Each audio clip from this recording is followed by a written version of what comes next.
ಶ್ರೀ ಮುಪ್ಪವರಪು ವೆಂಕಯ್ಯ ನಾಯ್ಡು ಸಾಮಾನ್ಯ ಕಾರ್ಯಕರ್ತನಿಂದ ರಾಷ್ಟ್ರ ನಾಯಕನವರೆಗೆ ಆಂಧ್ರಪ್ರದೇಶದ ಚವಟಪಾಲೆಂ ಎಂಬ ಸಣ್ಣ ಗ್ರಾಮದ ಸಾಮಾನ್ಯ ರೈತ ಕುಟುಂಬದಲ್ಲಿ ಜನಿಸಿದ ಒಬ್ಬ ಯುವಕ.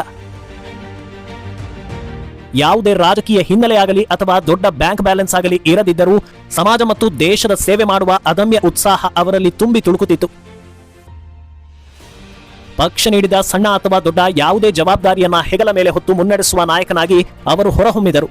1978ರಲ್ಲಿ ಕೇವಲ 29ನೇ ವಯಸ್ಸಿನಲ್ಲೇ ಅವರು ಮೊದಲ ಬಾರಿಗೆ ವಿಧಾನಸಭಾ ಸದಸ್ಯರಾಗಿ ಆಯ್ಕೆಯಾದರು.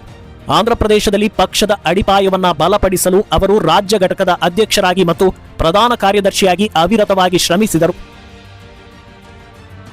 1993ರಲ್ಲಿ ಅವರು ರಾಷ್ಟ್ರೀಯ ಪ್ರಧಾನ ಕಾರ್ಯದರ್ಶಿಯಾಗಿ ದೆಹಲಿಗೆ ಬಂದಾಗ ಇಡೀ ಭಾರತದ ಪಕ್ಷದ ಕಾರ್ಯಕರ್ತರ ಧ್ವನಿಯಾಗಲು ಹಿಂದಿ ಭಾಷೆಯನ್ನ ಕಲಿತರು. 2002ರಲ್ಲಿ ಬಿಜೆಪಿಯ ರಾಷ್ಟ್ರೀಯ ಅಧ್ಯಕ್ಷರಾದಾಗ ಅವರು ಪಕ್ಷಕ್ಕೆ ಹೊಸ ದೃಷ್ಟಿಕೋನ ಮತ್ತು ಶಿಸ್ತನ್ನು ನೀಡಿದರು. ಅವರ ಅಧ್ಯಕ್ಷತೆಯ ಅವಧಿಯಲ್ಲಿ ಹಲವಾರು ಪ್ರಮುಖ ಬದಲಾವಣೆಗಳು ನಡೆದವು. ನಗರದಿಂದ ಹಳ್ಳಿಯತ್ತ ಎಂಬ ಘೋಷವಾಕ್ಯದೊಂದಿಗೆ ಅವರು ಗಾಂವ್ ಚಲೋ ಅಭಿಯಾನವನ್ನ ಪ್ರಾರಂಭಿಸಿದರು.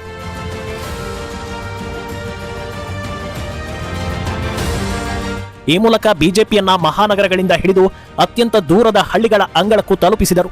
ಅವರು ಪಕ್ಷದ ಕೇಂದ್ರ ಕಚೇರಿಯನ್ನ ಆಧುನೀಕರಿಸಲು ಮತ್ತು ರಾಜ್ಯಗಳೊಂದಿಗೆ ನೈಜ ಸಮಯದ ಸಂಪರ್ಕಕ್ಕೆ ಒತ್ತು ನೀಡಿದರು. ಆ ಮೂಲಕ ಸಂಘಟನೆ ಮತ್ತು ಸರ್ಕಾರದ ನಡುವೆ ಬಲವಾದ ಸೇತುವೆಯನ್ನ ನಿರ್ಮಿಸಿದರು. ಮುಖ್ಯವಾಗಿ ಶ್ರೀ ಅಟಲ್ ಬಿಹಾರಿ ವಾಜಪೇಯಿ ಅವರು ಪ್ರಧಾನಮಂತ್ರಿಯಾಗಿದ್ದ ಅವಧಿಯಲ್ಲಿ ಅವರು ಎನ್ಡಿಎಯ ಘಟಕ ಪಕ್ಷಗಳೊಂದಿಗೆ ಬಲವಾದ ಸಮನ್ವಯವನ್ನ ಬೆಳೆಸಿಕೊಂಡರು. ಹಾಗಾಗಿ ಬಿಜೆಪಿ ಎಲ್ಲರನ್ನೂ ಒಳಗೊಂಡ ರಾಷ್ಟ್ರೀಯ ಶಕ್ತಿಯಾಗಿ ಹೊರಹೊಮ್ಮಿತು.